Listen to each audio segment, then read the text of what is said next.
Presently में ना ये electric field, magnetic field, gravitational field, ये थोड़ा कंबाइंड इनका इफेक्ट ना डिस्कस करने वाला हूँ।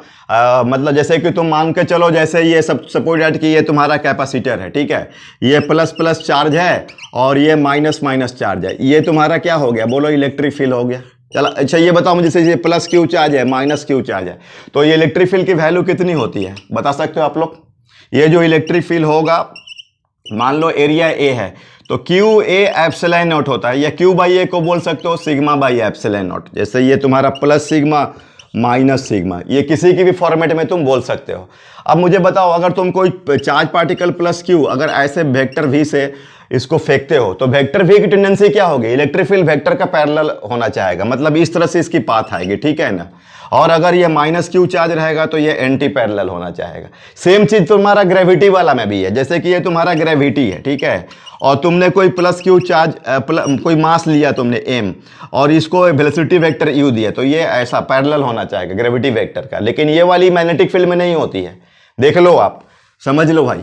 जैसे मैग्नेटिक फील्ड में अगर तुम लोगे ना, तो मैग्नेटिक फील्ड में क्या होगा बताओ, मैग्नेटिक जैसे कि ये तुम्हारा ये ले लो मैग्नेटिक फील्ड, और इसमें तुम क्या करो कि ये कोई ले लो चार्ज पार्टिकल, ये प्लस क्यू चार्ज पार्टिकल ले लो, और ये वेक्टर वी से इसको प्रोजेक्ट करो, तो ये वो ऐसा वाली कम नहीं होगा, उसके पैरेलल नहीं होना है। एक्चुअली ये देखा जाए तो वी क्रॉस बी, तो ये तुम्हारा एफ एम हुआ, तो देखो ये इस तरह से जा रहा है, ठीक है ना, इधर जा रहा है। इसमें पाथ जो होता है circle, helix, straight line path, ये सब सारे तरह के मिलेंगे, तो वो वाली नेचर नहीं है। देखो ध्यान से कंसीडर करो कि क्या डिफरेंस है, इलेक्ट्रिक फील्ड में वेलोसिटी वेक्टर टेंडेंसी क्या होती है, मैग्नेटिक फील्ड में वेलोसिटी वेक्टर टेंडेंसी क्या होती है, ग्रेविटेशनल फील्ड में वेलोसिटी वेक्टर टेंडेंसी क्या होती है। ऐसा जैसे एक प्रॉब्लम करो तो पता चलेगा तुम्हें, ठीक है। जैसे मान लो ना कि एक तुम ले लो ऐसा कैपेसिटर का प्लेट ले लो, ये मान लो एरिया ए दिया हुआ है और ये स्क्वायर प्लेट है, मान के चलो ऐसा, मतलब ये एल दिख रहा है अंदर में, ठीक है, और ये तुम्हारा ऐसा कुछ मान लो ये प्लस है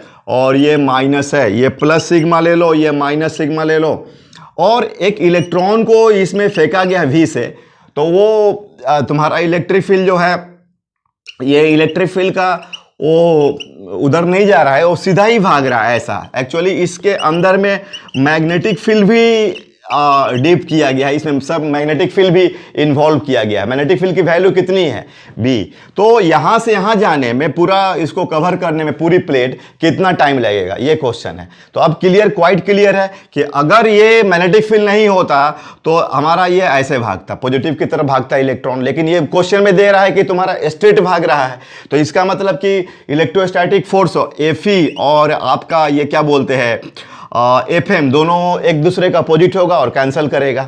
और यहाँ पर देखो मैग्नेटिक फील्ड कहाँ है तुम्हारा, मान के चलो मैग्नेटिक फील्ड कुछ ऐसा, मतलब ये परपेंडिकुलर है प्लेन का, क्या है, परपेंडिकुलर है, या तो आउटवर्ड इनवर्ड। तो देखो ई इज इक्वल टू क्या होगा, ई भी हो गया, तो ये कैंसिल हुआ, तो बोलो वी इज इक्वल टू क्या हो गया, ई बाई बी हुआ ना जी। तो अब बताओ आपका 1 बाई बी और ई का वैल्यू क्या होगा, सिग्मा बाई एप्सिलॉन नॉट। तो वी इज इक्वल टू बोलो कितना हो गया, v is equal to sigma by sigma क्या है बच्चों, सिग्मा है तुम्हारा सरफेस चार्ज डेंसिटी, क्या है, सरफेस चार्ज डेंसिटी है। डियर स्टूडेंट्स ध्यान देना तुम लोग, सिग्मा तुम्हारा जो है सरफेस चार्ज डेंसिटी है। तो बोलो ये v इज इक्वल टू क्या हो गया, sigma by epsilon not be. बोलो t इज इक्वल टू क्या होगा, l बाई वी होगा, तो l sigma epsilon not b, तो बोलो epsilon not b l by sigma, ठीक है। एक बार आंसर मैं वेरीफाई कर ले रहा हूँ, epsilon naught L B by sigma. तो समझ में आ गया तुम्हें, और भी एक दो प्रॉब्लम सिखाता हूँ तुम लोगों को। देखो मैंने इसमें बताया है, ये खास करके जो ये सीरीज है ना, बाउंस बैक सीरीज है, ये 12th के बच्चों के लिए, और ड्रॉपर जेई और dropper batch, 12th JEE NEET, dropper JEE NEET, ठीक है बच्चों। तो ये देखना इसमें कि माइंड से मल्टीपल कॉन्सेप्चुअल प्रॉब्लम सॉल्व करने से क्या होता है ना कि डिफरेंट कॉन्सेप्ट्स रिवाइज हो जाते हैं। जैसे देखो एक ये और क्वेश्चन दिया हुआ है, जैसे कि ये देखो तुम्हारा एक्स एक्सिस है बच्चों, ये वाई एक्सिस है, और यहाँ पर ना तुम्हारा इलेक्ट्रिक फील्ड ऐसे दिया हुआ है, इलेक्ट्रिक फील्ड डियर स्टूडेंट्स, और ये मैग्नेटिक फील्ड आउटवर्ड दिया हुआ है, this is the magnetic field. और इसमें एक ना चार्ज पार्टिकल है, ये आपका Q, देखना बच्चों प्लस Q है, और इसको V से फेंका गया है, और ये जो डिस्टेंस दिया है दिस इज द ओरिजिन है यार, 0 0 राइट, और ये वैल्यू दी हुई तुम्हें A, और यहाँ से ऐसे आकर के ये 2v स्पीड गेन कर रहा है, ध्यान देना। अब ये मैग्नेटिक फील्ड में एक और इफेक्ट है, मैग्नेटिक फील्ड में स्पीड नहीं चेंज होता है, केवल डिफ्लेक्शन होता है, सॉरी, इलेक्ट्रिक फील्ड में चेंज हो सकता है। ये आपका ऐसा दिया हुआ है, ये जो आपका पॉइंट है यहाँ पर ये P है और यहाँ पर Q है और ये डिस्टेंस तुम्हारा 2a दिया हुआ है। डियर स्टूडेंट्स, तो तुम्हें ना इसमें देखना, यहाँ पर देखो शुरू में कितना से फेंके तुमने, v स्पीड से, और अभी निकल के आ रहा है 2v स्पीड से एग्जिट कर रहा है। तो ये इलेक्ट्रिक फील्ड की वैल्यू निकालनी है तुमको, इसकी इलेक्ट्रिक फील्ड की वैल्यू निकालनी है।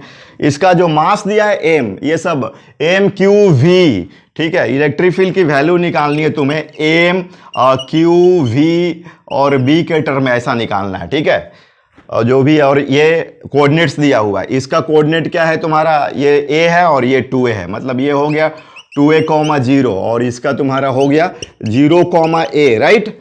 तो अब देखो इसमें तुम कैसे बताओ इलेक्ट्रिक फील्ड का कोऑर्डिनेट, तो देखो ये देखो तुम इनिशियल स्पीड कितनी है तुम्हारी, बोलो v, ठीक है, तो देखो इसमें k इनिशियल कितना हो जाएगा, बोलो, k इनिशियल हो गया 1/2 mv², राइट, और k फाइनल हो गया तुम्हारा 1/2 m 2v², तो ये तुम्हारा 1/2 m 4v², राइट। तो डेल्टा के कितना हुआ, बोलो, डेल्टा के हुआ k final minus k initial, ठीक है बच्चों। तो ये तुम्हारा 1/2 m कॉमन हो जाएगा इसमें से, एंड 4v² माइनस v², तो बोलो 1/2 m 3v², राइट, या 3/2 mv², बोलो व्हाट इज दिस, ये हो गया तुम्हारा change in kinetic energy, delta K हो गया। एंड वर्क एनर्जी थ्योरम देखो क्लास 11th का कॉन्सेप्ट आ रहा है, तो W net is equal to क्या होगा, देखो क्वेश्चंस को याद नहीं करना, बेसिकली हमारा पर्पस है कॉन्सेप्ट को लर्न करना, याद करना, रिकॉल करना।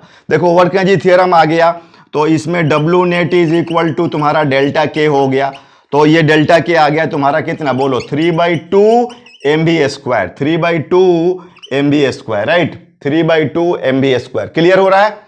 अब देखो ये मुझे बताओ कि ये नेट वर्क डन में कौन कौन आएगा, work done by electrostatic field, यहाँ ग्रेविटेशनल फील्ड नहीं है, तो आप देखो यहाँ पर चार्ज पार्टिकल था और यहाँ पर पहुंच गया, इलेक्ट्रिक फील्ड के डायरेक्शंस में कितना डिस्प्लेसमेंट हुआ है, 2a हुआ है।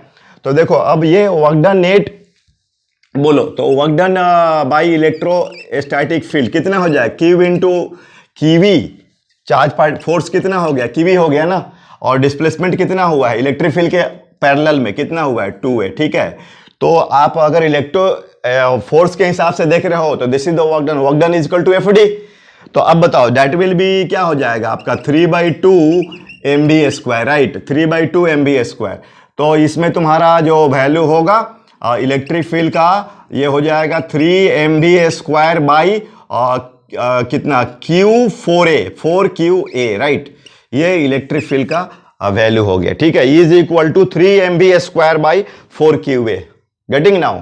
और भी हम लोग कुछ करते हैं, rate of the work done by the electrostatic field at point P, जहां से फेंका गया था वहां पर पावर निकालना है, power delivered by electric field, right, power delivered by electric field. ये तुम्हारा ऐसा था ना, ये आपको यहां से P से फेंका गया था, Q चार्ज पार्टिकल को V से फेंका गया था, और इलेक्ट्रिक फील्ड है। तो बोलो पावर का फॉर्मूला क्या होता है, FV cos थीटा, तो बोलो यहाँ थीटा क्या हो जाएगा, 0 ना, तो cos FV cos 0 हो गया, तो ये तुम्हारा 1 हो गया, तो power is equal to FV, तो QV V हो जाएगा बच्चों, यहाँ पर स्पीड कितना है, V है। तो अब बताओ तुम्हारा कितना हो गया Q, और U का value 3 mv² by 4qa into V, तो ये तुम्हारा Q क्या हुआ, कैंसल हुआ, तो बोलो ये तुम्हारा आंसर क्या हो जाएगा 3mvq by 4a, 3mvq by 4a, ठीक है बच्चों। तो ये हो गया। और भी क्वेश्चन पूछ सकता है कि यहाँ पर तुम्हारा what is the power, electric field इधर है, यहाँ पर पावर क्या होगा, तो देखो यहाँ पर वेलोसिटी वेक्टर इधर है, इलेक्ट्रिक फील्ड इधर है, तो ये एंगल 90, तो यहाँ पर power of the electric field क्या होगा, 0 होगा, ठीक है। अच्छा अगर कोई पूछे कि पावर ऑफ मैग्नेटिक फील्ड, तो वो तो कहीं पर भी 0 होगा, समझ में आ रही बात, क्योंकि power of the magnetic field क्या होता है, power is equal to FV cos theta, और तुमको पता है FM is equal to Q vector V cross B, और FM is always perpendicular on V and B both. FM magnetic force जो होता है वो perpendicular to V and B both, right. तो इसमें क्या होगा, FM डॉट V जो तुम्हारा होगा वो 0 हो जाएगा डियर स्टूडेंट्स। तो ऐसे हम लोग ठीक है। तो देखो आप लोग पढ़ाई को एकदम बिल्कुल मतलब अभी आप रेडी करो, अपने आप को बाउंस बैक करो। Okay, thank you.